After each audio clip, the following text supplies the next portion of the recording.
think Neal is um, a real option for the Jets at 4. I don't. Unless they lost complete faith in Becton and they're going to trade him, I just don't see them grabbing another tackle that early. Is it possible? Sure, if they fall in love with Neal, which I wouldn't understand because there's always a prospect or two that I really don't like other people do.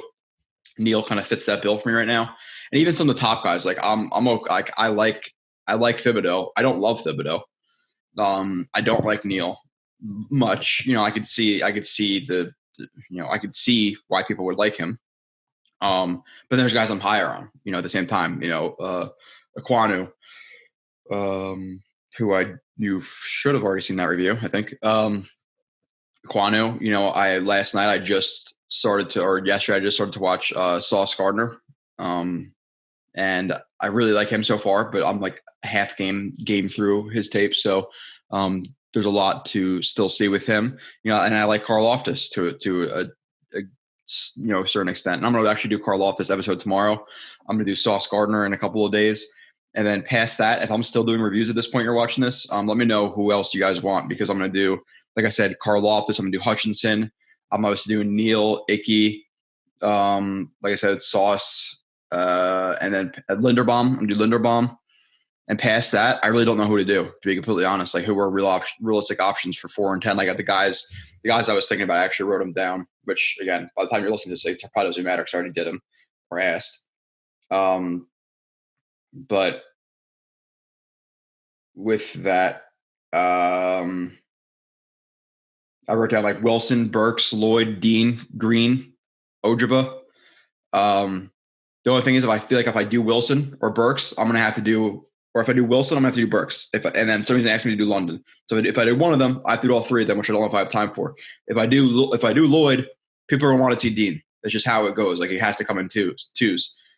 Green and Ojaba, I don't know if I really feel like doing another offensive line and defensive line. So maybe I'll do Wilson and Burks or Lloyd and Dean, like a grouping of 2. I'm not too sure. I'll talk to you guys on the live streams, which, by the way, I think I'm not going to be able to do it every single Wednesday.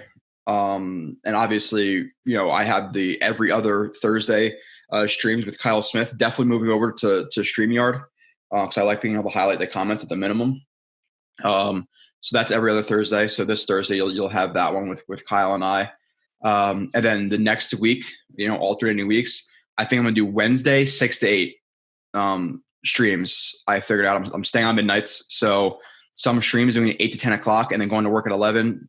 I'm guaranteeing myself that I cannot sleep before work. So I know 6 is early for some people, especially if you are a listener on the West Coast. Like I know Joey called in, last time, Arizona, 6 to 8. Maybe does he work and he's not for work by then. So I apologize for some of those people who that's a shitty time for. It's a little bit early, I know. But it guarantees me being able to do that 6 to 8. So I think every other Wednesday, 6 to 8, I'm going to do that, have call-ins. And that show, I'm literally going to come in with no topics. That's all you guys. Whatever you guys want to talk about, I'll talk about. You guys want to call in, you call in. But I'm not coming in with like, oh, it's going to be this topic today and that topic. I'll talk about like the hot news and stuff like that. But I want to share more. I want to keep the stat predictions and the stat revisits and all that, superlatives, all that stuff for me and Kyle. That show's strictly just you guys. So Wednesday, 6 to 8, every other one. I think that's what I'm going to be doing. And then we'll figure it out from there. So I'll get into the tape of Neal. Again, I should be on my couch right now in my underwear, but I'm not. So at least I'm doing it, right? Pancake. Okay. That's a good start. And then we'll go through I'll go through the list of transcripts I have, which I'll always, again, if they're drafted, I'll clean it up a little bit. But I'm just trying to run through tape right now. I was actually going to do Jermaine Johnson right after. Oh, I'm still going to do Jermaine Johnson. Oh my God, I forgot about. I was going to do Jermaine Johnson right after Carl Loftus, but then I did like you get like kind of numb to positions if you keep watching them, like doing Icky, then Neal, and then doing Carl Loftus, then Jermaine Johnson. Like when you do 2 positions in a row, it gets kind of boring. Like you want to change it up. So I was like, just about to watch Jermaine Johnson. I'm like, you know what? Let's do Sauce Gardner. Let's see if I would love this guy with the 10th pick too. And so far, if he's a pick at 10, I'm cool with that. I like him to start. A lot of stuff to still save. Like again, but initially I like him. So I think I'm leaning, edge. edge, offensive line, or Gardner at 10. That's kind of where I'm at. We can have the whole conversation about receivers another day. I've already done it plenty of times. Pancake, he's always going to be left tackle. Always easy to find him.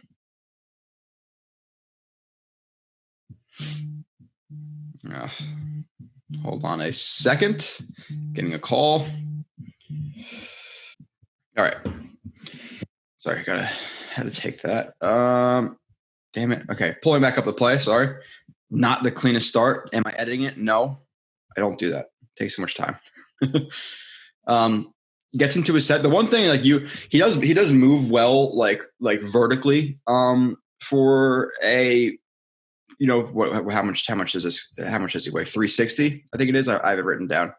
He's he is 360. Yeah, 6'6", 360. So he moves well for a guy vertically.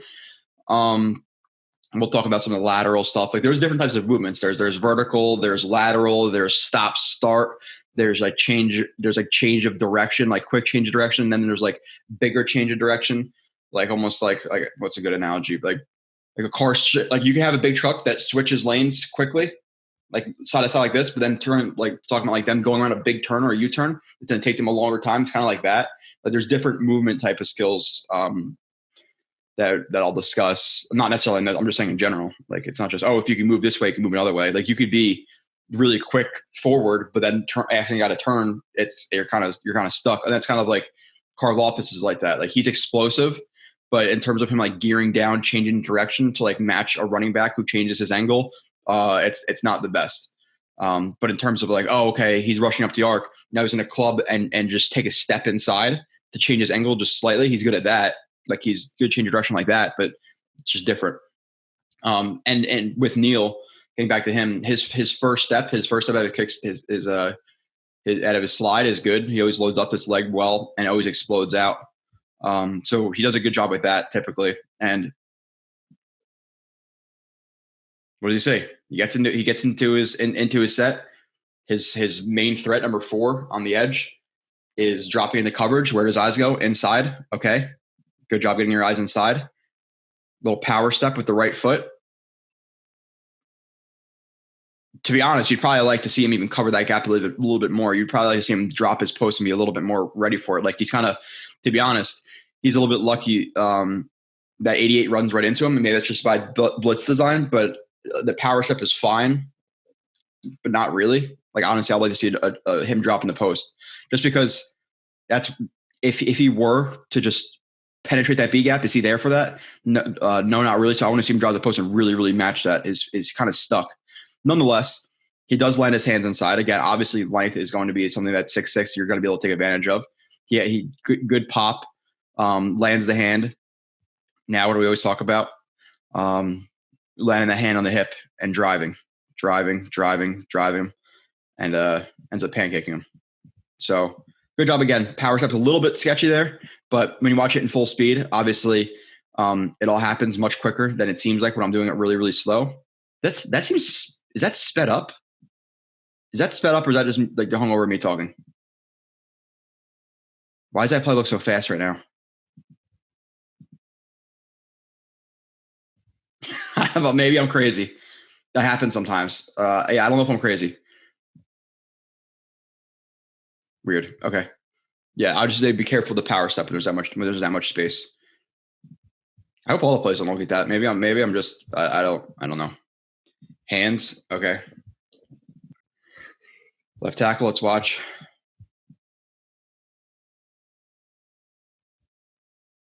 Why does everything seem fast right now? I don't know what's going on.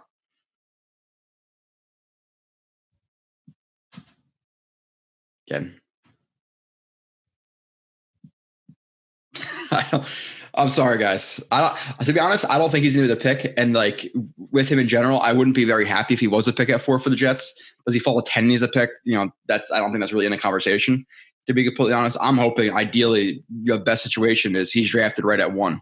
And I don't have to worry about him getting picked to the Jets. And 2, then you have one of the top 3 options for me in Thibodeau, Hutchinson, or Aquanu are automatically going to be there at 4. And I'm obviously hoping the Jets take one of those guys at 4.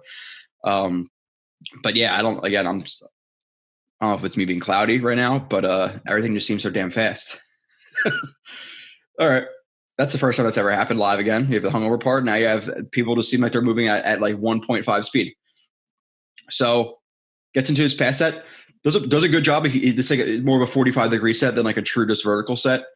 And he does a good job. He does a good job of like framing for the most part. Sometimes he does overset. That is one of his weaknesses as well. With shared with a guy like Icky. It's a little bit more pronounced in his film, so you see it a little bit more.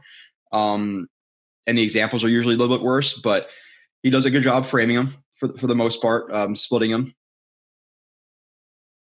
Again, the hands though, like the hands are a little bit higher than Aquanu's are, but I want to see them more on guard than low and wide like that. I don't like that.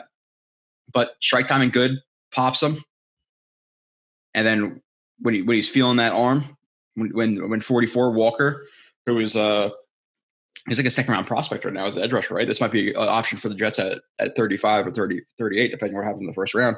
But he starts to lead into that long arm. Okay, well, what does he have to do now? Obviously, one arm is longer than two. He has better. He's naturally just better leverage and better leverage in general. He's leaning into that. Chop him at the elbow. Take it away. Make him fall into you. Chop. Reset your hands. You got to catch him. You don't want him just leaning him into you, and then hopefully, he puts his helmet into you and he's pushing, passing out to the quarterback. You got to catch him too. So, chop, hop back, catch. Good job. It's a good play. Strike timing, good. Again, the hands can be a little bit more on guard, but they're a little bit more ready than Aquanu's, where you can see the quick strike timing of it. Hands, that's a good rep. It's a good rep. I'm much more comfortable with him in pass pro than run game. He's almost like minus mindsets, because I think he's a little bit soft to me, to be completely honest. But he's almost like the opposite of Andrew Thomas when he's coming out. Like both big, both long arms. Obviously, Thomas wasn't as big as Neal. He wasn't small though either. But he's probably like 6'5". I think he had like 35-inch arms or 36-inch arms, something crazy like that. Maybe he's even longer. But Andrew Thomas was a mauler in the run game, terrible in pass pro. Neal is pretty solid in the pass game, but he has a lot of lapses in the run game. A lot of them. Let's see. Lean balance. Okay, this is probably going to be an example of that. Obviously, left tackle, number 73. Especially for a guy his size, he doesn't really move people either. Like he takes this brace step, because he's working back.